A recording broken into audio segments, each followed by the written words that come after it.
Fontainebleau, 1928. During this winter, I became aware of a growing wish to go to the Priory and do some real work with Gurdjieff. I could not formulate clearly what I wanted to do there, but as time went on, the wish to go grew so intense that I could no longer resist it. It was not a desire to escape from life and its responsibilities, for never had fortune treated me so well. I had everything that ordinary life, the world, has to offer. Interesting friends and acquaintances, a place in the country and a flat in New York, cars, satisfying work that brought in money, above all Raj and the group, but all this weighed light in the balance against going to Gurdjieff. This longing to be what one ought to be, to have being, to be able to do, to understand, has been expressed by poets and mystics, Hindu, Sufi and Christian. In terms of an exile longing for home, or more often than the lover longing for the beloved. The ache in the solar plexus that accompanies this longing for perfection is similar to that felt by the exile or the lover. Eventually, after a good deal of inner struggle, we gave up our life in New York and sailed for France. Before we left, I said to Raj, "I trust that it will not be too long before we meet again." He said, "We are the kind who will always meet. I shall not go to the Priory this year. As a matter of fact, I'm beginning to feel that my work here is coming to an end. Another 2 or 3 years perhaps, and then we may meet in England." We arrived at Fontainebleau-Avon early in June. In the fakir from the station my feelings were stirred, as always, by the familiar sights and sounds and smells. The train passing under the bridge, the jangling of the tram car, the smell of sawn pine. Arriving at the gate and pulling the bell marked Sonnez Fort and the splashing of the fountain in the courtyard, I had no idea of what was going to happen, but I felt that it was something very big for me. Gurdjieff made us very welcome, as did everyone. I did not explain why I had come. In fact, as I say, I could not clearly formulate it, but as events showed, he understood. For the first weeks we worked as usual, in the house or the gardens, and went about with Gurdjieff in his car. In July he took Madame de Hartmann and myself on a trip to Biarritz and Lourdes. On the way I began to think about what my idiot represented in me, for so far I had not a clue. I made up my mind that I would ask him as soon as I saw an opportunity. I knew that if I could discover its meaning, I would have the key to my state and my behaviour, to that something so plain to others but hidden from myself. So far, each time I had questioned him about my idiot, he had turned it off or had not even replied.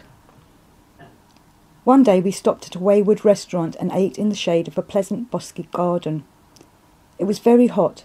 The food and almanac were particularly good, and the perspiration streamed down our faces. When, during the ritual of toasting the idiots, we came to my category, I asked him to tell me what it meant. At first he would not, but I pressed him and almost begged him to give me at least a hint. Soon he began to speak, and then in a sentence of 5 words told me. I was astonished at the clarity and simplicity of his words, and under the influence of his presence and the clairvoyant effect of the almanac, I saw my chief feature, something I had never even suspected. When we left and were driving along, I thought about it, and I saw how this something had been my worst enemy, even from a child. It was the chief thing, perhaps, among the causes that formed the pattern of my life and had brought so many difficulties and spoilt so much for me in my relations with other people. I realised also that had it not been for Gurdjieff and his method, I might have remained always the same, repeating and behaving in the same way. I cannot remember the name of the place where we had lunch, but I have a vivid picture of our sitting in the bower on that very hot day, wiping the perspiration from our faces. It is astonishing and even terrifying that one can go on for years living with a false picture of oneself, and even with a wish to know, to have no real picture of how one manifests oneself. How can the dead know, when even those who are beginning to wake from sleep find it so difficult? From that day something began to change at me. At Biarritz, Gurdjieff began to make difficulties.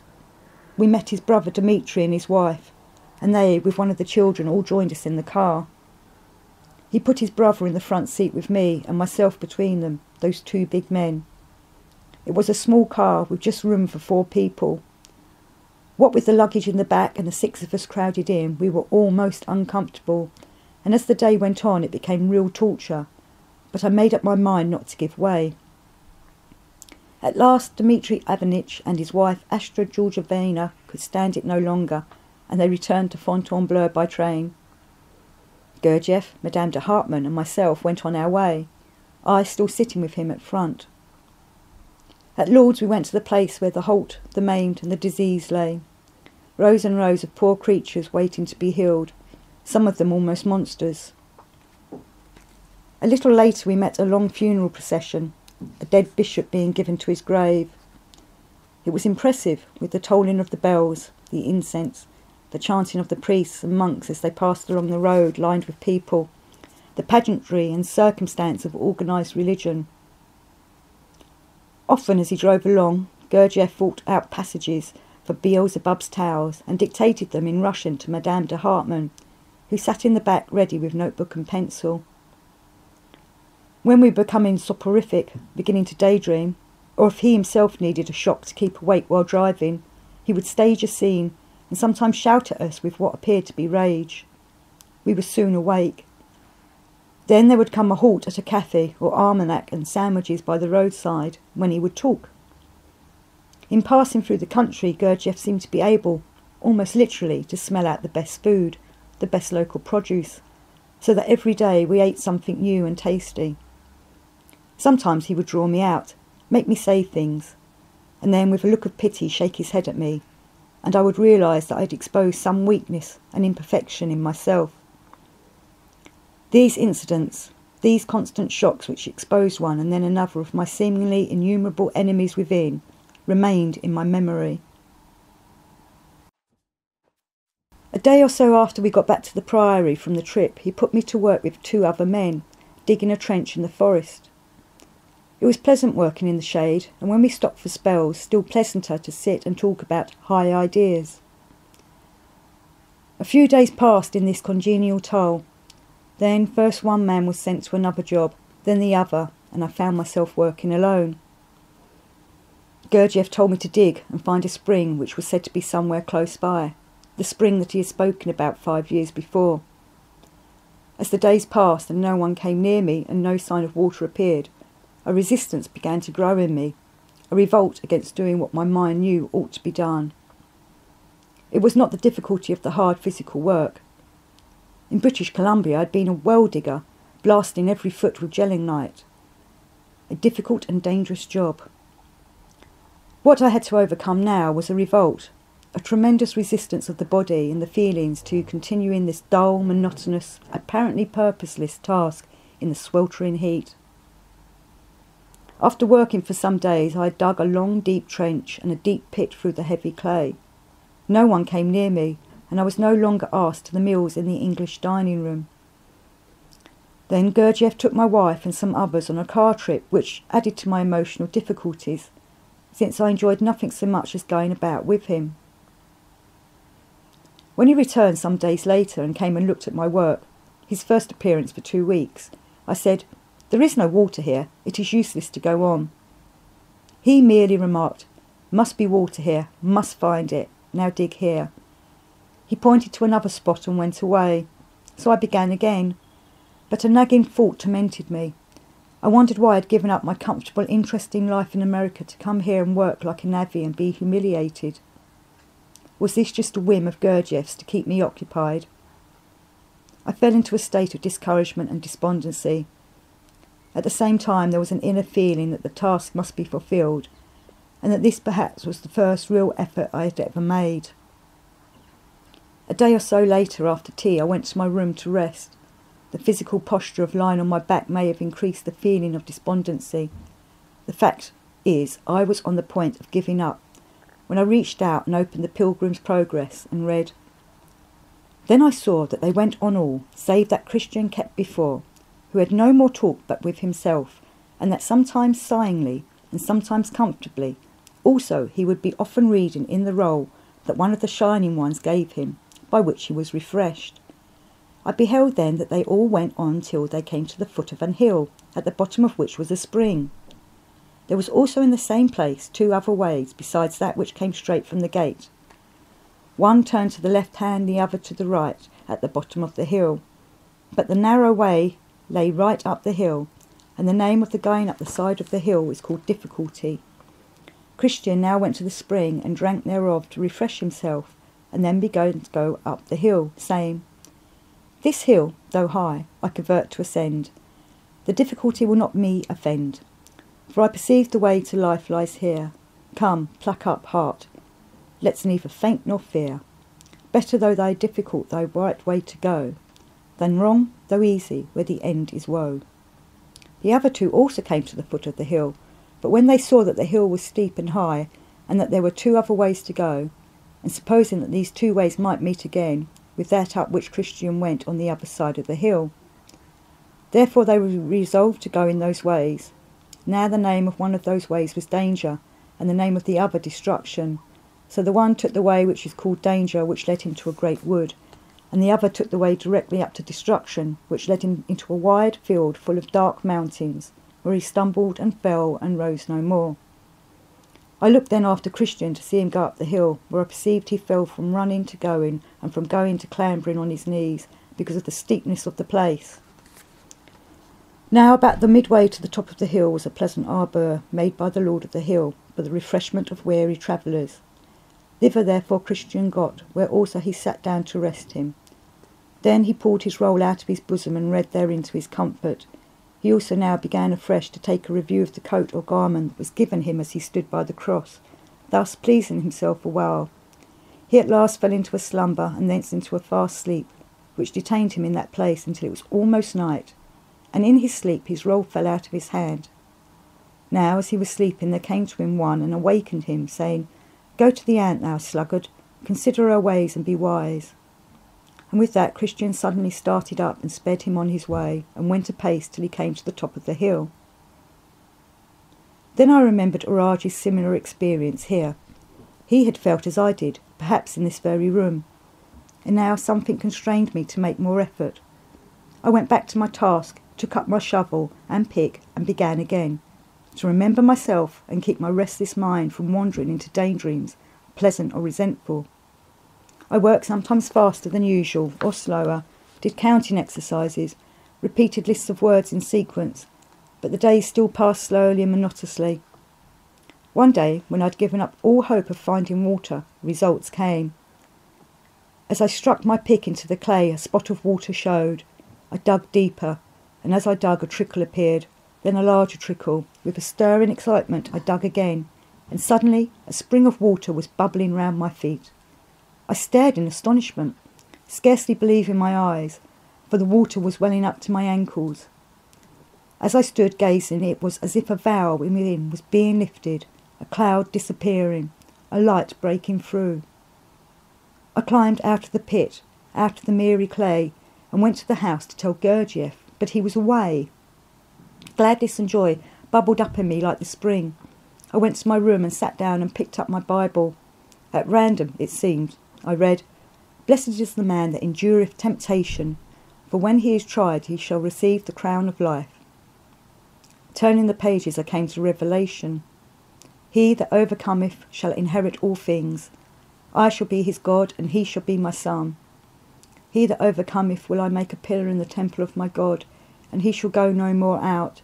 And I will write upon him the name of my God, and I will write upon him my new name. And he showed me a pure river of water of life, clear as crystal, proceeding out of the throne of God and of the Lamb. And they shall see his face, and his name shall be in their forehead. These words, which from childhood I had heard and read hundreds of times, and which formerly had stirred up pleasant religious feelings, now became free of associations. It was as if I had seen them for the first time, and their meaning was clear. They have to do with not some far-off past or some far distant future, but with now. They are connected with doing, with overcoming one's weaknesses, with not giving up just at the moment when greater effort is needed. They have to do with psychological processes of inner development, which in turn are the result of conscious labour. of a sort of super effort. The state of ecstasy, the glimpse through the doors of perception, the presence of God, or, as we now say, the state of higher consciousness lasted throughout the day. When the intensity died down, something remained, not just a memory, but a crystallisation, so to speak. When Gurdjieff returned next day, he came to the well, looked at it and said, "Now I think finish. This is no longer necessary. I have other plans. We look for water in another place." The task had served its purpose. This was Saturday morning. The same evening, in the Turkish bath, during the few minutes' quiet before we went into the hot room, he began to speak to me, seriously, but with light radiating from his eyes. "You have done good task in Priory. Now you shall no longer be just Nott, but Patriarch Nott, and you shall have a new name in the Priory which shall be yours for evermore." We were silent for a time, then he beckoned me. We got up and filed into the hot room.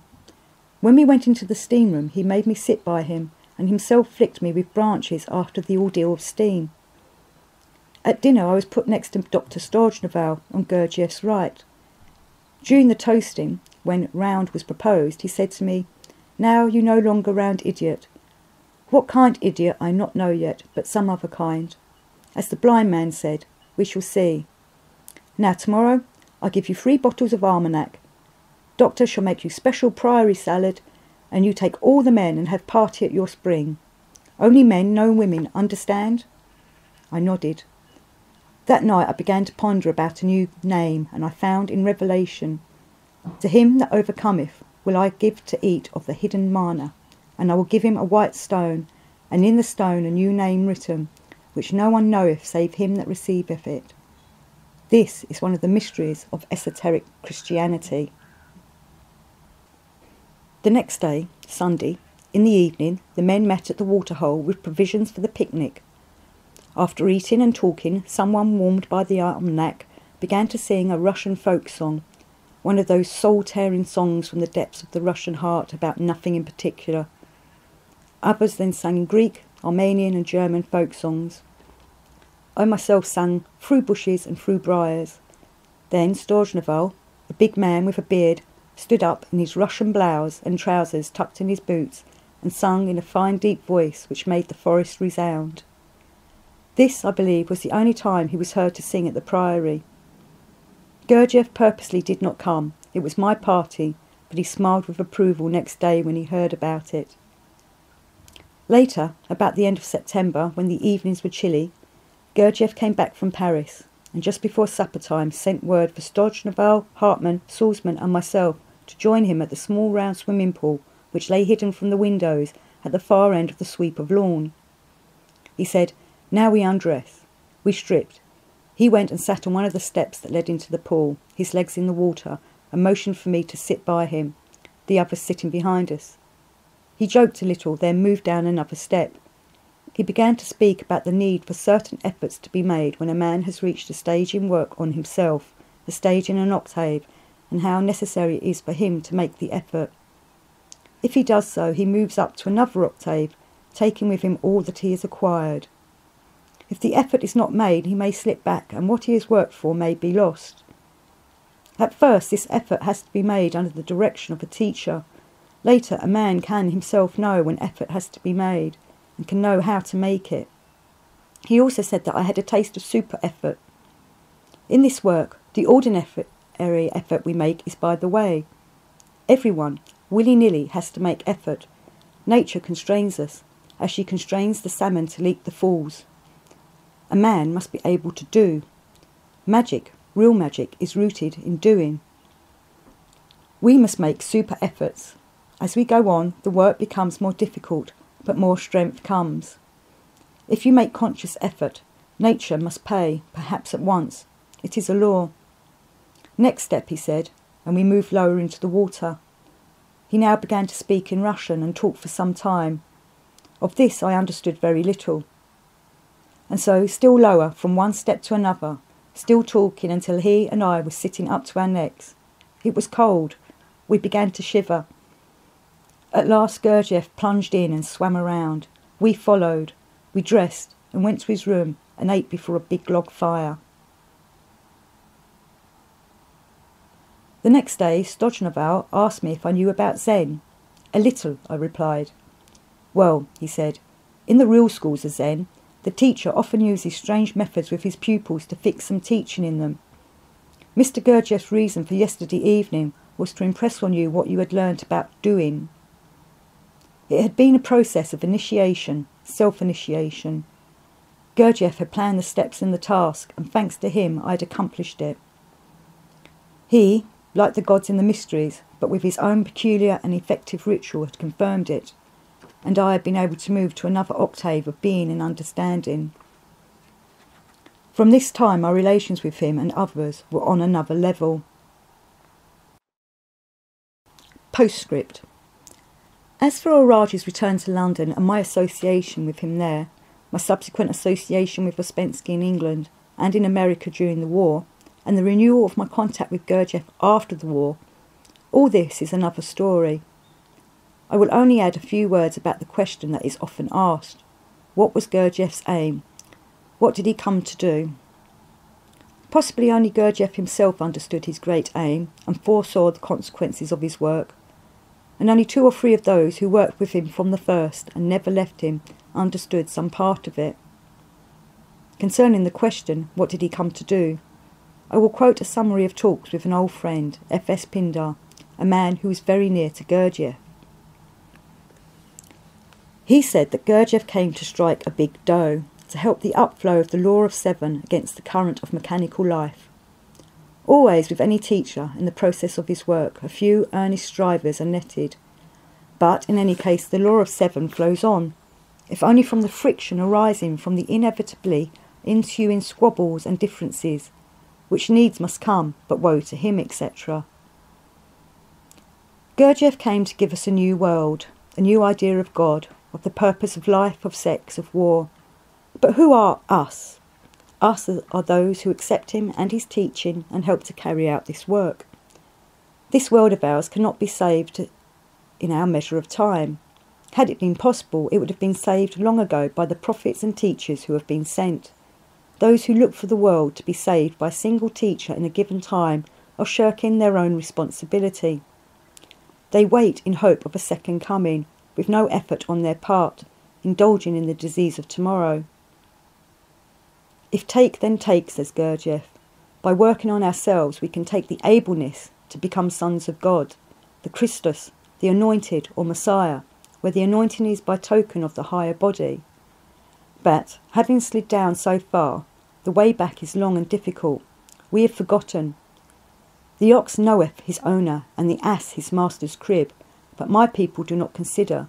They have forsaken the living waters and hewn themselves out broken cisterns.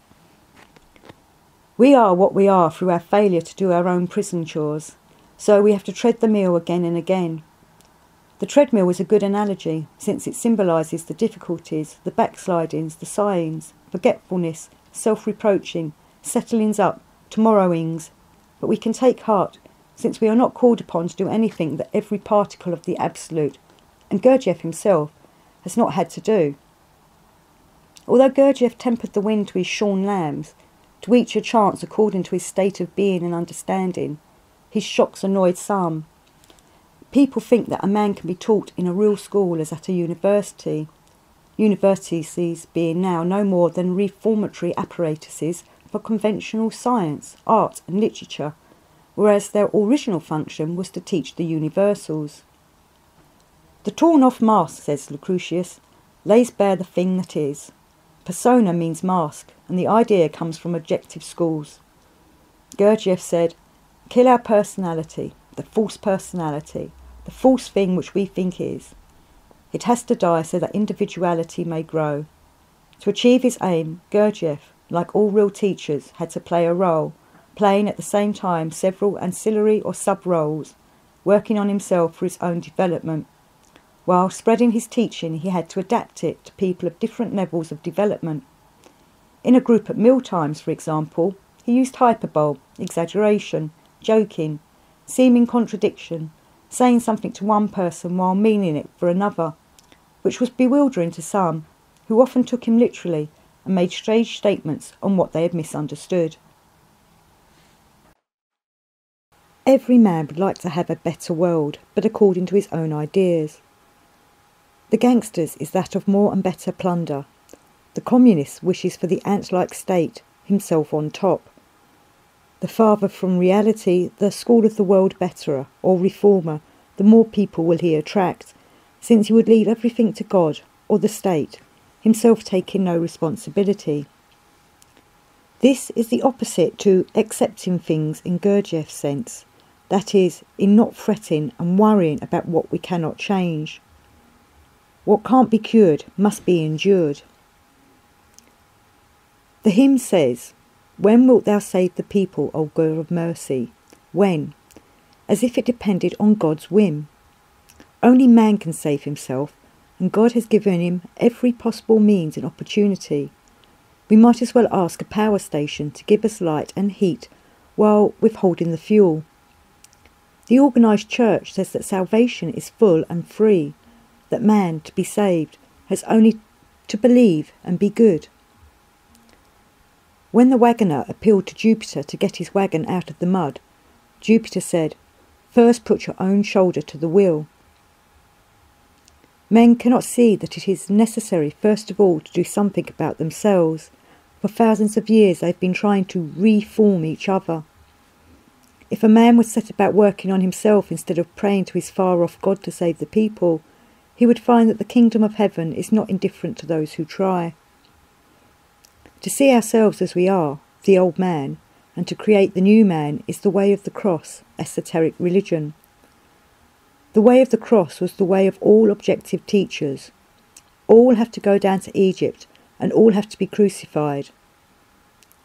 As Sakra, Lord of God, says to King Yudhisthira at the end of his life on earth, all kings must behold hell. They have to experience life in all its aspects, play the devil with the devil, that old adversary, Shaitan. And the successful doing of this is wholly firm, in contradiction to being identified with the negative force, which is Shaitan. Mechanical life with its education is very positive in this negative role. This chewing up is trog auto-egocrat. I feed on myself, eat myself up, and so acquire I-crassy, I-headship, power. Try at Mazzy Camno with free together I do. Mazzy or Maisie, deriving from ecstasy. Camno, do, as against camno in classical Greek, meaning to toil and moil, to work and drudge laboriously, and only secondly to do in Gurdjieff's sense, for which pioin and prasine had to be used. The mechanical stream of life was contrived and adapted by Dame Rhea Persephone, nature under necessity, who has left us in galoshes, not caring two hoots about any single one of us, concerned only with producing mass vibrations and so on. She, although on a higher plane than we, took no pains to foresee. We are among her experiments. But the everlasting has left us a remnant of which she could not deprive us. As Isaiah 1:9 says, "Except the Lord of hosts, that is, of heaven, had left us a very small remnant, we had been as Sodom and Gomorrah." This has to do with Gurdjieff's particle in Beelzebub's towels. But this particle, or remnant, is powerless to evolve by specific gravity when the proper being effort is not directed towards it. Here Dame Nature has to make an apologetic re-entry. She has been compelled by higher powers to keep and make available to us certain organs otherwise than exclusively for her own use. She has had to bestow this possibility upon us as part of her payment to the powers above. If she is not concerned with the individuals but only with the mass, it is the same with us, who show little care for the individual cells in our tissues, though we care very much about the health of the organism in general, sometimes losing parts of it for the good of the whole. As to the remnant, Padisha in the Winter's Tale says, "For I have heard it said that there is an art which in their piedness shares with great creating nature. Polyexenes say there be, yet nature is made better by no mean, but nature makes that mean. So over the art which you say adds to nature, is an art that nature makes. We marry a gentler scion to the wildest stock, and made conceive a bark of basser, kind by bud of nobler race. This is an art which does mend nature. Change it rather, but the art itself is nature. We have to do all the preliminary chores, however irksome and wearisome and time-absorbing. Yet, what we sow in tears we shall reap in joy. But we cannot begin to grow until we have formed the growing point, the moon in ourselves. Our centre of gravity, along with that of the earth, is in the astronomical moon, and so we lack the counterpart in ourselves, since we must contain of everything one representing world. The forming of the moon in us comes from the balancing of centres, from being part dog duty, conscious labour and voluntary suffering, and the 5 strivings of objective morality. The word lunatic comes from objective schools, though it was long ago plain that men were moonstruck, and the word lunatic is now used facetiously or for the obviously mad whose state is also ours, though in a less acute form. In the Greek myth, Selene, the moon, who kissed Endymion to sleep, related to this. Endymion is derived from endema, a garment wrapping, a body, a mere body man, a being wrapped in a body. Moreover, says Isaiah 30:26, the light of the moon shall be as the light of the sun, and the light of the sun shall be sevenfold as the light of 7 days. In the day that the Lord bindeth up the breach of his people, and healeth the stroke of their wound. And again, 60:20, thy sun shall no more go down, neither shall thy moon withdraw itself. And Revelation 12:1, a woman clothed with the sun and the moon under her feet. Ouspensky's pupils took this all too literally, or too poetically, or from what aspect, that the earth must become a sun and the moon an earth. The moon is an inductive coil, setting up indeed currents, sweeping up all wasted energy, lost for us by our mechanicality. Objective schools have known this, and about magnetism and electricity, from very ancient times. It has been left to the moderns, in the fever of industrialism brought about by teeming myrmidons, ants, to exploit them. Gurdjieff spoke and wrote in a picture form of speech, symbolic language which is necessary for understanding because words, being counters or characters of account, result in definitions, and definitions eventually freeze language, for when all is defined and determined, it is lost, or leaves only a shallow impression on him who hears or uses the definitions. The Tao, which can be expressed in words, is not the eternal Tao. Allegory forces one to ponder to get at the meaning. This is a principle in all objective methods and techniques. There is no shortcut to inner development. All teachers have spoken of this. Those who, having taken up the work, leave it for a seemingly easier way, will, sooner or later, have to begin again. Each of us has a duty, each has a path to follow, each has a task and must do it. Do I know what mine is? Again, it comes back to man himself, the study of himself. Among the turmoil, the comings and goings of ordinary life, we cannot escape the constant wish, conscious or unconscious, to know, to be, to understand. If I ascend up into heaven, thou art there. If I make my bed in Sheol, thou art there. If I take the wings of the morning and dwell in the uttermost parts of the sea, thy hand shall hold me. I am fearfully and wonderfully made. My frame was not hidden from thee when I was made in secret, and in thy book were all my members written. Psalms. The book in which all mysteries lie is man himself, for he himself is the book of the being of all beings, seeing that he is the similitude of God. Jacob Boehm. I tell you, whosoever you be that wish to explore the depths of nature, if what you seek is not found inside yourself, you will never find it outside. O man, know thyself, for in thee is hidden the treasure of treasures. Isis Unveiled.